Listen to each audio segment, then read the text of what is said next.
अस्सलाम वालेकुम। आज का जो हमारा टॉपिक है वो है द केयर टेकर, जो कि लिखा है हैरोल्ड पिंटर ने। सबसे पहले हम राइटर की बात कर लेते हैं। जो हैरोल्ड पिंटर थे वो 20वीं सेंचुरी के प्ले राइट थे, एक्टर थे, ड्रामाटिस्ट थे और स्क्रीन राइटर के तौर पे भी इन्होंने काम किया। इन्होंने अपने वर्क में कॉमन लैंग्वेज यूज़ की और इन्होंने फॉर्मल इनोवेशन में बहुत ज़्यादा रोल प्ले किया। ये इनकी जो डेट ऑफ बर्थ है वो है 10 अक्टूबर 1930 में हैकनी, जो कि ईस्ट लंदन में है। और इनके जो फादर थे वो हाइमन थे और जो कि एक टेलर थे, और जो इनकी मदर थी वो फ्रांसिस पिंटर थी, जो कि एक हाउसवाइफ थी। अब इनका जो हैरोल्ड पिंटर का बचपन से शौक था वो एक एक्टर बनने का था। इन्होंने स्टार्टिंग से जब ये 12 साल के थे तभी इन्होंने राइटिंग स्टार्ट कर दी थी।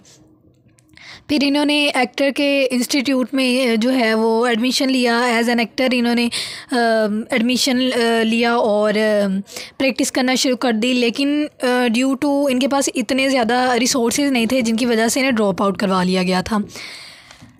फिर इन्होंने प्ले राइटिंग में अपनी कंट्रीब्यूशन की। जो देन उनके राइटिंग कैरियर की बात कर लेते हैं। इनका जो राइटिंग कैरियर स्टार्ट हुआ था 1956 में। 1956 में इन्होंने एक एक्ट्रेस थी वीवन मर्चेंट, उन्होंने इससे शादी कर ली थी। और इनके जो कंट्रीब्यूशन थी थिएटर ऑफ द एब्सर्ड में वो बहुत ज़्यादा है। और इनके जो फेमस वर्क हैं वो हैं the room, the birthday party, जो कि इनका मोस्ट फेमस वर्क है जिनकी वजह से इन्हें नोबेल प्राइज़ भी दिया गया था। और प्ले है। फिर इन्होंने द वॉइस, जो कि 2005 में पब्लिश हुआ था, और इनकी क्रिसमस ईव का जो दिन होता है, स्पेशल होता है, उस दिन इनकी डेथ हो गई थी। और no man's land, the caretaker, homecoming, birthday party, the room, ये इनके फेमस प्लेज हैं। फिर हमारे प्ले की बात कर लेते हैं। द केयर टेकर ये हैरोल्ड पिंटर ने लिखा है और ये क्लासिक ट्रैजिक कॉमेडी है, और ये 3 एक्ट प्ले है जो कि परफॉर्म हुआ था पहली दफ़ा 1960 में। और इन्होंने ये जो बेसिक वर्क है ना द केयर टेकर, ये लॉयल्टी, पावर, करप्टेड इनोसेंस, इन सब के अबाउट बात करते हैं। अब इसके अंदर बेसिकली 3 हैं कैरेक्टर्स। एक जो है एस्टन है, एक डेविस है और एक माइक है। इसके अंदर जो एस्टन और माइक है ना, ये दोनों भाई हैं, और जो डेविस है वो एज ए केयर टेकर के तौर पे काम करेगा। अब जब पहला एक्ट स्टार्ट होता है तो क्या होता है कि इसके अंदर ना डेविस और ऑस्टन जो है ना, ये दोनों घर में आते हैं, एंटर होते हैं। तो जो ऑस्टन है ना वो इन्होंने बताया हुआ है कि जो ऑस्टन है ना वो ज़्यादा बोलता है, और जो डेविस है ना जो ऑस्टन है वो चुप रहता है और डेविस जो है वो बोलता है। अब इन दोनों का रिलेशनशिप क्या है कि जो डेविस था वो एक होटल में काम करता था, वहाँ पे इसकी लड़ाई हुई, और उस लड़ाई की वजह से ऑस्टन ने देखा और इसको जो लड़ाई इसने छुड़वाई ऑस्टन ने, और इसको ये अपने घर में ले आया। अब जब सीन ओपन होता है ना तो ये दोनों घर में एंटर होते हैं, रूम में, इनका एक छोटा सा अपार्टमेंट है, उसके अंदर एंटर होते हैं। और जब ये एंटर होते हैं ना तो ऐसे लगता है कि ना वहाँ पे एक और आदमी बैठा होता है जिसका नेम माइक होता है रूम में। अब जब उसे पता चलता है कि कोई और आदमी अंदर आ रहा है तो वो क्या करता है कि वो रूम से बाहर चला जाता है। फिर जो डेविस है ना वो देखता रहता है इधर उधर और चीज़ों को ऑब्ज़र्व करता है। वहाँ पे एक स्टैचू पड़ा होता है, बुद्धा स्टैचू। तो ये जो डेविस होता है ना, ऑस्टन से पूछता है कि ये क्या चीज़ है, तो वो आगे से कहता है कि ये ना स्टैचू है जो कि मुझे ना बाज़ार में पसंद आया था तो मैंने ले लिया, मुझे अच्छा लगा था। फिर ये इससे पूछता है कि ना ये चूल्हा, जो एक ना स्टोव होता है गैस वाला चूल्हा, तो ना ये वहाँ पे उसको देखता है तो ये आगे से कहता है कि ये चूल्हा किस चीज़ के लिए है, तो ये गैस लीकेज तो नहीं है, तो आगे से कहता है कि नहीं, डोंट वरी, इस तरह का कोई भी सीन नहीं है। फिर ये इसको बोलता है कि ना जो टॉयलेट है जो हम यूज़ करेंगे ना वो नीचे वाले अपार्टमेंट में है, जिसके अंदर जो है वो ब्लैक और वाइट दोनों यूज़ करते हैं। तो डेविस को चीज़ से परेशानी होती है क्योंकि वो रेसिज्म के मतलब रेसिस्ट भी है, तो वो ब्लैक के साथ अपनी कोई भी चीज़ शेयर नहीं कर सकता। फिर जो है ये ना लेटता है ना तो ये आगे से देखता है कि एक बकेट है जो कि छत के साथ लटकाई हुई है। तो ये उससे पूछता है कि बकेट क्यों, तो आगे से कहता है क्योंकि ना जो सीलिंग है ना वो जो छत है वो हमारी लीक करती है, तो इस वजह से हमने ये बकेट लटकाई हुई है। तो डेविस फिर इससे पूछता है कि जब ये खाली हो जाएगा तो तब तुम लोग क्या करते हो, तो आगे से कहते हैं कि तब हम लोग उसे खाली कर देते हैं और फिर दोबारा से यहाँ पर लटका देते हैं। अब जो ऑस्टन है ना वो इससे पूछता है कि क्या तुम केयर टेकर बनोगे। तो ये जो डेविस होता है ना बड़ा मतलब इग्नोरेंस दिखाता है और आगे से बोलता है कि मैं तो एक क्लब में ना जॉब अप्लाई करने का सोच रहा हूँ। फिर जो ऑस्टन होता है वो चला जाता है और डेविस ना वहीं पे चीज़ों को ऑब्जर्व करना शुरू कर देता है। तो वहाँ पे ना एक टेबल पड़ा होता है जिसके अंदर ऊपर पेपर पड़े होते हैं। तो ये ना पेपर बिखरने ही वाले होते हैं कि ऊपर से माइक आ जाता है। अब जो माइक है ना ये इससे पूछता है कि तुम कौन हो। तो आगे से बोलता है कि मेरा नाम ना जेनकिंस है और ना मुझे यहाँ पे ना घर के मालिक लेके आए हैं। तो माइक इसको बोलता है कि घर के मालिक, यहाँ पे तो घर का मालिक मैं हूँ। तो आगे से कहता है कि नहीं, मुझे कहीं यहाँ पे घर के मालिक लेके आए हैं। तो आगे से कहता है अच्छा तुम्हारे पास कौन सा प्रूफ है कि मालिक मतलब घर का मालिक मैं हूँ। डेविस ना माइक से पूछता है। तो वो आगे से कहता है ये देखो ये 2 बेड हैं, ठीक है, एक मेरा है और एक मेरी मदर का है। तो फिर वो आगे से बोलता है कि अच्छा ठीक है, मैं मान लेता हूँ कि तुम घर के मालिक हो। फिर ये दोनों बातें करना शुरू कर देते हैं और ना माइकी से बताता है कि वो ना एक बिल्डिंग कॉन्ट्रैक्टर है और ना अपने घर को ना वो दोबारा से सही करना चाह रहा है। तो ये जो डेविस होता है ना इसको बोलता है कि मैं तुम्हारी हेल्प कर सकता हूँ इस चीज़ में। तो जो माइक होता है वो उसको ऑफ़र करता है कि या तो हम इस घर के केयर टेकर बनाओगे। अब जो ऑस्टन माइक सॉरी इसको करता है तो जो डेविस होता है ना वो थोड़ा हेजिटेशन फील करता है और फिर आगे से बोलता है कि हाँ ठीक है मैं बनूँगा केयर टेकर। तो फिर जब ये उसको बोलता है फिर ये दोनों बातचीत करते हैं कि किस तरह घर को सेट किया जा सकता है सारा प्रोसेस।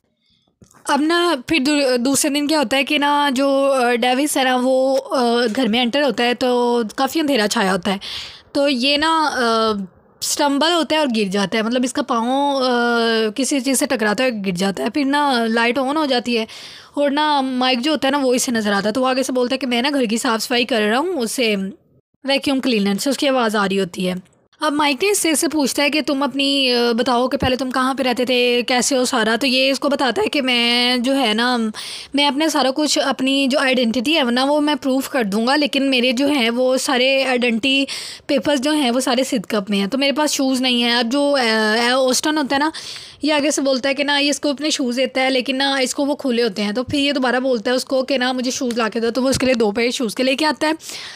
तो फिर ये इसको बोलता है कि ना ये जो शूज़ है ना वो दोनों ये से अनफिट हैं, तो शू लेसिस की जब ये शू लेसिस होंगे ना तो देन में भी ये फिट आ जाएँ। तो वो जो ऑस्टन होता है वो शू लेसिस ले आता है, एक ब्राउन कलर की होती है एक ब्लैक कलर की। तो डेविस को वो भी पसंद नहीं आती क्योंकि वो कलर जो है वो शू से मैच नहीं कर रहा होता। तो फिर सीन 3rd ओपन होते हैं जो कि 2 वीक्स बाद ओपन होता है, ठीक है। इसी दौरान जो है वो 2 वीक गुजर चुके हैं। अब इसके अंदर जो है वो डेविस ऑस्टन से सब कुछ पूछता है। तो ऑस्टन उसको बताता है कि मैं ना हेलुसिनेशन की वजह से ना मैं काफ़ी बीमार था बचपन से और मुझे इलेक्ट्रिक शॉक भी लग चुके हैं जिसकी वजह से ना मुझे बातें याद नहीं रहती, मतलब भूलने की मुझे बीमारी है। तो ये चीज़ ना जो डेविस होता है वो अपने माइंड में बिठा लेता है। अब ये माइक को दोबारा बोलता है डंटी के, तो ये आगे से बोलता है, कभी ये बोलता है कि मेरे पास शूज़ नहीं है, कभी बोलता है कि वेदर जो है वो ठीक नहीं है जिसकी वजह से वो सिद्धकप जाए, वेदर ठीक हो शूज़ ठीक हों उसके बाद तो दैन ही वो सिद्धकप जाएगा और अपनी आइडेंटिटी पेपर लेकर आएगा। फिर ऑस्टन और डेविस की लड़ाई हो जाती है और जो डेविस होता है ना वो इसको बोलता है कि तुम यहाँ से दफ़ा हो जाओ, पागल, इसको पागल बोलता है। तो इस वजह से ना जो ऑस्टन को गुस्सा आता है इसको बोलता है कि तुम यहाँ से दफ़ा हो जाओ, मेरा घर है, तुम निकल जाओ यहाँ से।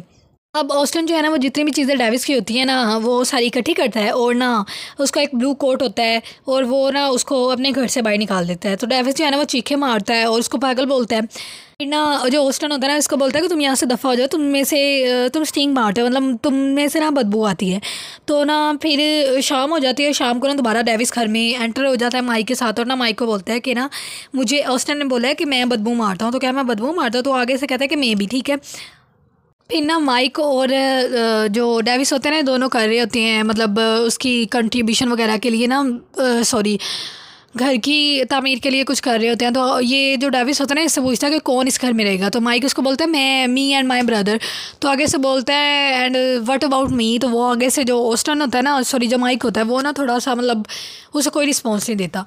तो फिर ना जो ऑस्टन होता है ना सॉरी जो डेविस होता है ना वो इसको बोलता है माइक को कि मैं ना कंस्ट्रक्शन वाला नहीं हूँ, कंस्ट्रक्शन बिल्डर मैं नहीं हूँ। तो इस चीज़ पे जो है वो माइक को गुस्सा आ जाता है। तो वो जो ऑस्टन का बुद्धा होता है ना वो उसको फेंकता है और वो टूट जाता है और इसको बोलता है कि ना तुम दफ़ा हो जाओ। तो वो ना आगे से मिन्नतें समाइतें करता है ऑस्टन की कि प्लीज़ मुझे रख लो, मैं चुप करके रहूँगा, शोर नहीं करूँगा ये वो। तो ये फिर भी जो है ना उसको बाहर निकाल देते हैं। तो यही पे स्टोरी एंड हो जाती है। आगे से करेक्टर की बात कर रहे थे। ऑस्टिन है पहला करेक्टर, जो कि ओल्डर ब्रदर है माइक का, और ये लेज़ी भी है, रिजर्व भी है, और ये हेलुसिनेशन का शिकार हुआ था बचपन में, जिसकी वजह से इसे बोलने में दुश्वारी आती है और ना भूलने की भी इसे बीमारी है। फिर डेविस है। डेविस एक ट्रैवलर है, वांडर है, इसकी अपनी कोई आइडेंटिटी नहीं है। ये लाउड भी है, कॉन्फिडेंट भी है, एरोगेंट भी है, और अपने आप को बहुत चीज़ समझता है ये। और ये हमेशा अपनी आइडेंटिटी के अबाउट जो भी इससे आइडेंटिटी का पूछता है तो ये आगे से बोलता है कि इसके जो आइडेंटिटी पेपर हैं वो सिर्फ अपने हैं।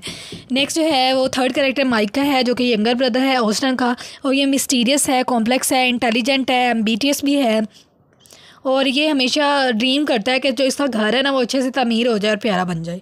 नेक्स्ट इसका थीम्स की बात कर लेते हैं। जो पहला थीम है वो आइसोलेशन और लोनलीनेस का।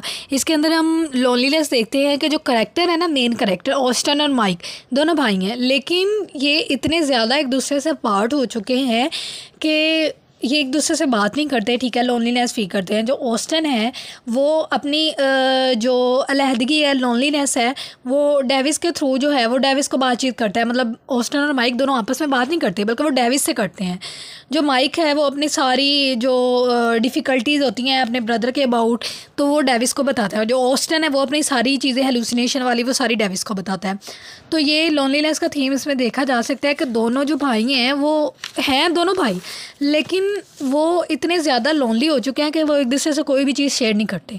फिर इसके अंदर जो दूसरा थीम है वो लैक ऑफ कम्युनिकेशन का आ जाएगा कि जो दोनों भाई हैं वो एक दूसरे से बातचीत नहीं करते। जो कम्युनिकेशन है, कम्युनिकेशन गैप बहुत ज़्यादा देखा जा सकता है कि दोनों भाई हैं वो आपस में अगर इकट्ठे बैठे हो, पहले नंबर पे तो वो इकट्ठे बैठते नहीं, अगर वो बैठ जाएँ तो वो एक दूसरे से बातचीत नहीं करते हैं।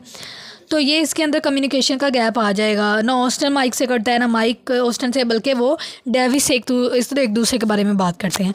फिर इसके अंदर रेस एंड नेशनल ओरिजिन का थीम आ जाएगा। रेस कैसे आ जाएगा कि जो डेविस है, मेन थीम रेस का इसके अंदर देखा जा सकता है कि जब उसे पता चला था कि जो वॉशरूम है वो उन्होंने ब्लैक वाले यूज़ करना है, तो उसे कंसर्न था क्योंकि वो बहुत ज़्यादा रेसिस्ट था और उसे अच्छा लेता था ब्लैक ही कोई भी चीज़ यूज़ करना। तो ये इसके अंदर रेस आ जाएगा। फिर नेशनल ओरिजिन है। ये देखा जा सकता है कि जो नेशनल ओरिजिन है, किसी भी कोई भी बंदा है ना, उसकी आइडेंटिटी जो है ना वो उसकी कंट्री से बिलोंग करती है, ठीक है, किस जगह पे है। और कोई भी बंदा है, भले हम कोई नौकर रखते हैं, कोई भी अपने घर में गेस्ट रखते हैं, तो हम उससे लाजमी पूछते हैं कि उसकी आइडेंटिटी क्या है, वो कहाँ से आया है, किस तरह का है, कहाँ का रहायशी है, ठीक है, उसकी फैमिली क्या है। तो ये सारा नेशनल ओरिजिन है। मतलब कहीं भी हमें जाने के लिए हमारी जो नेशनैलिटी है वो पता होनी चाहिए और हमारे जो आइडेंटिटी पेपर्स हैं वो होने चाहिए। लेकिन यहाँ पे जो डेविस है उसके पास आइडेंटिटी ही नहीं थी, उसके पास वो हमेशा आगे से कोई ना कोई बहाना बना देता था। फिर इसके अंदर एब्सर्डिटी का थीम आ जाएगा। यहाँ पे जो लाइफ है उसका कोई मीनिंग नहीं है, ठीक है, बहुत ज़्यादा कंफ्यूजिंग लाइफ है, कैओटिक है, होस्टाइल है, ठीक है, फ्रैगमेंटेड है। अब एब्सर्डिटी जो है वो क्योंकि थेटर ऑफ एब्सर्ड में लिखा गया था, तो एब्सर्डिटी का थीम भी इसके अंदर आएगा। फिर इसके अंदर फैमिली का थीम आ जाएगा कि जो फैमिली है, फैमिली रिलेशंस वो बहुत ज़्यादा इंपॉर्टेंट होते हैं, क्योंकि भले ऑस्टिन और जो माइक है वो एक दूसरे से बात नहीं करते थे, लेकिन फैमिली बहुत ज़्यादा इंपॉर्टेंट थी। क्योंकि जब इन दोनों की जब डेविस की लड़ाई हुई ऑस्टिन से, तो माइक को कंसर्न था क्योंकि वो उसका भाई था, तो इस वजह से उसने जो है अपने भाई को ज़्यादा इंपॉर्टेंस दी, क्योंकि खून के रिश्ते को ज़्यादा इंपॉर्टेंस दी डेविस की बजाय। तो आगे आइडेंटिटी का थीम भी आ जाएगा। ये भी same as it is national region वाला आ जाएगा कि कहीं भी रहने के लिए हमारी जो आइडेंटिटी है वो बहुत ज़्यादा इंपॉर्टेंस रखती है। आइडेंटिटी जो है वो हमें पता होनी चाहिए कि हमारी आइडेंटिटी क्या है, हम कहाँ पे रहते हैं, हमारी फैमिली क्या है, ठीक है, ताकि हम दूसरों को बता सकें, जिसकी वजह से हमारे जो रिलेशंस है वो क्रिएट करने में हमें डिफ़िकल्टीज़ ना आए। फिर इसके अंदर सिंबल्स आ जाएंगे। सिंबल्स जो हैं वो द बुद्धा आ जाएगा, बुद्धा स्टैचू, और शूज़ और द बकेट। जो बुद्धा स्टैचू है वो ऑस्टिन को करता है रिप्रेजेंट, सिम्बलाइज, और उसकी जो कन्फ्यूजन थी लाइफ को, और उसकी जो क्योंकि वह हेलुसिनेशन का शिकार था, तो इस वजह से वो अपनी जो खुशी थी वो इंसानी रिश्तों के बजाय वो चीज़ों में करता था, वो डिफरेंट चीज़ें अपने घर में लाता था और उससे प्रेयर फील करता था। फिर शूज़ का आ जाएगा। तो ये जो शूज़ है वो अनसेटिस्फाइड नेचर की रिप्रेजेंट करते हैं। अनसेटिस्फाइड नेचर किसकी? डेविस की, उसकी अनसेटिस्फाइड नेचर को रिप्रेजेंट करते हैं शूज़। फिर बकेट का आ जाएगा। जो बकेट है वो लेजीनेस करती है दोनों भाइयों के बकेट है वो उन्होंने लटकाई हुई है, वो कुछ करना नहीं चाह रहे, वो बस देखते हैं। जब डेविस ने ऑस्टिन से पूछा था कि जब बकेट भर जाती है तो तब तुम लोग क्या करते हो, तो उसने बोला था तब हम इसे खाली कर देंगे। मतलब कोई उन्होंने सॉलिड कोई चीज़ बनानी नहीं है, उसको लीक को प्रिपेयर करने के बजाय वो एक बकेट रख देते हैं और जब वो भर जाती है तो उसे वो गिरा देते हैं। तो ये था हमारा आज का टॉपिक। अगर आपको वीडियो पसंद आई हो तो वीडियो को लाइक करें, चैनल को सब्सक्राइब करें और बेल आइकन को ज़रूर प्रेस कर लें ताकि हमारे नए आने वाली वीडियो का नोटिफिकेशन सबसे पहले आप तक पहुंच सके। मिलते हैं अगली वीडियो में, तब तक के लिए अल्लाह हाफिज़।